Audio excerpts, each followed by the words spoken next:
نهاية المعركة الحربية ما بين الأهلي وبيراميدز ما ينفعش تقال عليها ماتش نهائيا. اللي احنا شفناه النهاردة من ضغط وتعصب وانفعالات وعشر إنذارات وطردين، معركة حربية على أكمل وجه على أرض الملعب. ديربي زي ديربي الغضب بتاع البوكا والريفر بليت، ديربيات اللاتينية اللي هو أقوى ديربي في العالم أصلا. شفنا على أرض الملعب كمية ضغوطات وكمية باور من لعيبة الفريقين لا تحصى. باور عالي جدا على ارض الملعب وتنشنه وعصبيه، اكن حرفيا الفرقتين ما بينهم طار على ارض الملعب. الشيبي هو برواز الملعب النهارده وبرواز الماتش، هو السبب الرئيسي مع اداء النادي الاهلي وهدف وسام ابو علي في خساره بيراميدز. السلام عليكم ورحمه الله وبركاته، اهلا بيكم في استوديو الكوره. النهارده الحلقه يعني دسمه جدا والماتش دسم جدا باحداثه وتفاصيله وتريكات كتيره محدش خد باله منها، هنتكلم عليها. ماتش قوي جدا جدا جدا جدا ما بين بيراميدز والنادي الاهلي. ما تنسوش اولا تعمل اشتراك في القناه وتفعل زر الجرس لو انت مش مشترك في القناه، وتعمل لايك للفيديو وتعمل له شير، دعمك يهمنا جدا عشان نواصل ونكمل مع بعض. الماتش يبتدي في التسخين وفي امان الله، ولسه في بدايه الماتش ولسه بنقول يا واحد بسم الله الرحمن الرحيم. اصابه طاهر محمد طاهر ورضا سليم، يبتدي الماتش ويتعدل التشكيل بداله قبل ما الماتش يبتدي اصلا. طيب الماتش بسم الله الرحمن الرحيم يبتدي، واول كره كانت تسديده من الشيبي على مرمى الشناوي، الشناوي يشيلها. بعد كده الماتش رايح جاي سجالا، بس عصبيه وضغوط باينه على اللعيبه وعلى الاثنين مدربين طول الماتش بطريقه مش طبيعيه. يعني حرفيا يوريسيتش وكولر بيتنططوا على الخط يعني الاثنين كل مدرب بتاع فرقه واقف على الخط بيتنطط حرفيا، مش قادر يقف ولا يقعد ولا يعمل اي حاجه. ماتش حرفيا يعني اكن ماتش الطار، يعني ماتش ديربي الغضب، ماتش الطار، معركه حربيه على ارض الملعب. كميه تدخلات وكميه احداث وكميه كور عليها خلافات من الملعب واخطاء من التحكيم، وحكم عايز يلعب كره اوروبيه فبيدي سماح للكره، بس هو مش عارف ان كميه الضغوطات على الفرقتين بالوضع ده. تدخلات عنيفه، حتى اكرم توفيق ما سلمش من اخوه احمد توفيق، ولا اخوه ولا اعرفك ولا اخويا ولا اعرفك اخويا في البيت. كميه تدخلات وضرب، معركه اقسم بالله يا جماعه، معركه على ارض الملعب، حرب.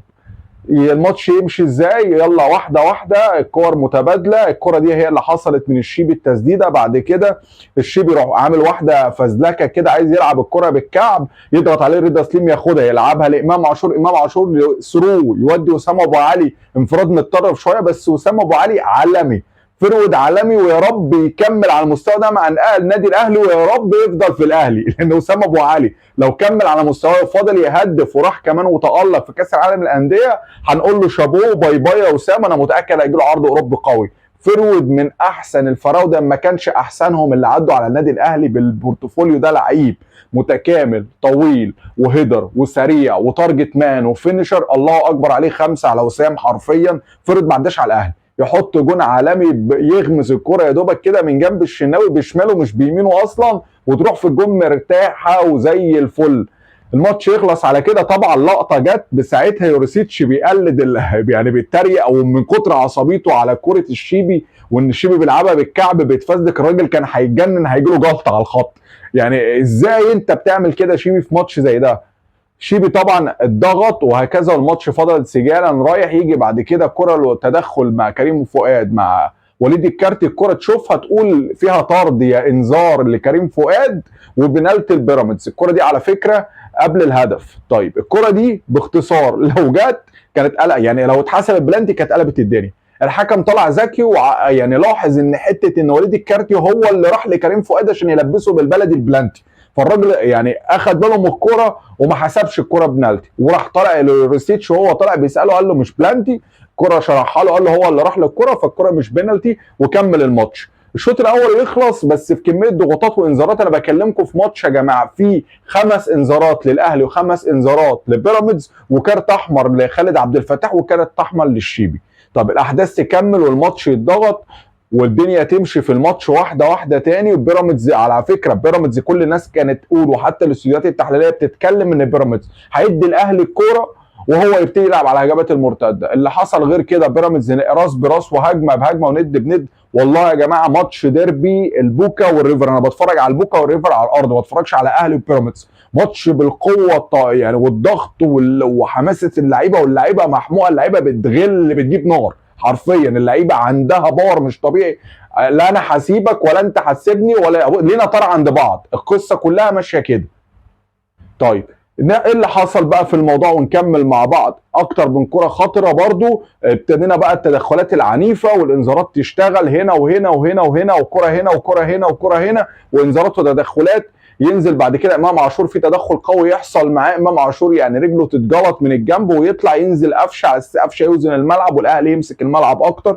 في تغييرات برضو، عوده رمضان صبحي، رمضان صبحي نتمنى له ان هو يرجع بمستواه بقوته تاني عشان يفيد المنتخب ويفيد ناديه ويفيد اداء الدوري بشكل عام. بس رمضان جاي بعيد، باين جدا، حاسس وزنه زياده، تقيل على الكوره، مش رمضان بحرفنته ولا بادائه ولا بلعبه ولا اللي احنا عارفينه ده كله. طيب دخلنا بعد كده على تكمله الاداء بعد نزول قفشه وخروج امام عاشور، ابتدى الملعب يتضغط اكتر وابتدى يحصل ضغوطات، وبعد كده جه بقى التدخل ما بين الشيبي وحسين الشحات.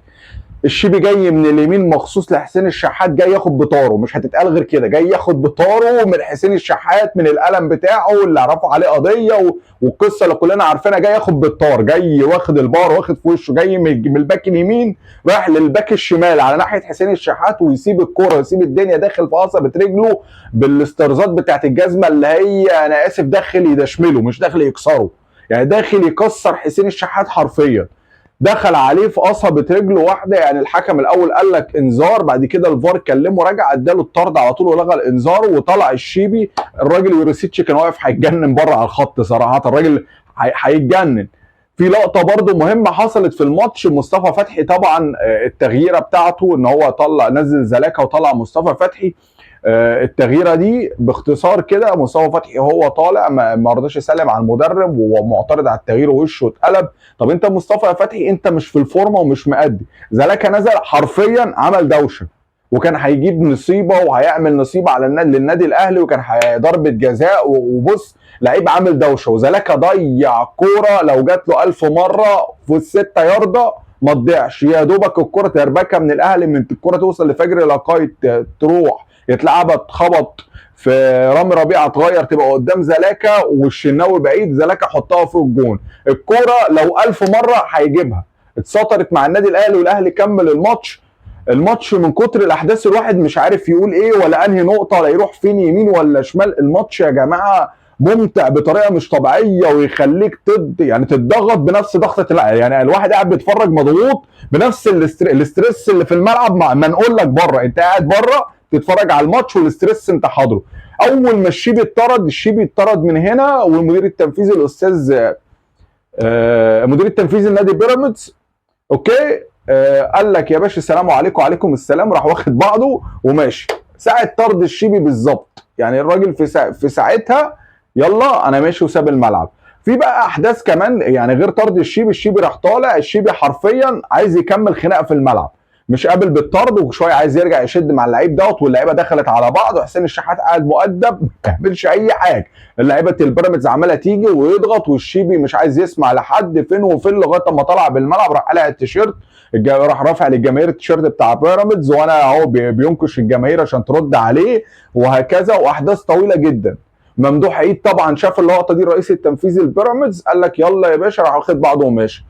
طيب كمل بقى الماتش، هوبا زلاكا راح ملبس واحده لخالد عبد الفتاح وراح خد الانذار الثاني، وبالشفا خالد عبد الفتاح طرد، الملعبين بقوا زي بعض. الماتش يا جماعه خالص في الدقيقه 111 ولا 112، ماتش مش طبيعي، 9 دقائق وصلوا ل 12 دقيقه من كتر الاحداث اللي في الماتش كمان تفضل تكمل في احداثه وتفاصيله، تحس ان بيراميدز في اخر الماتش تحسه رمى الفوطه حرفيا، خلاص اكن الامور حسمت بالنسبه له. فرقه تانية خلاص الكفه اتوزنت، الفول باور بقى ويلا اضغط على النادي الاهلي وروح عشان انت تتعادل. يعني نعم هم عارفين ان التعادل برضه مش في صالحهم، النادي الاهلي مؤجلاته ومطوشته اكتر، ومطوشه النادي الاهلي ايا كان الاهلي بيركب ما بينزلش، وبيراميدز عنده الماتش الجاي اصلا الزمالك، يعني الماتش الجاي البيراميدز الزمالك، والماتش الجاي للنادي الاهلي هو على طول النادي المصري.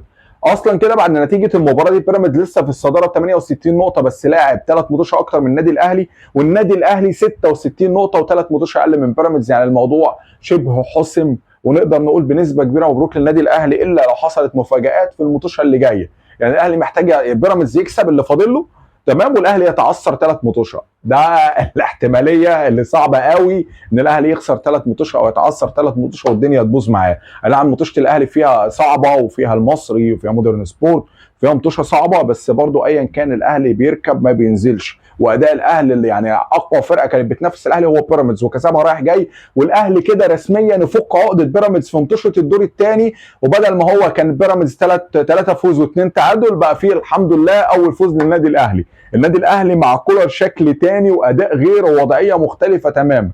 النادي الاهلي لعبته كمان يعني التزمت بضبط النفس تماما في كل الاحداث بالتعليمات المباشره.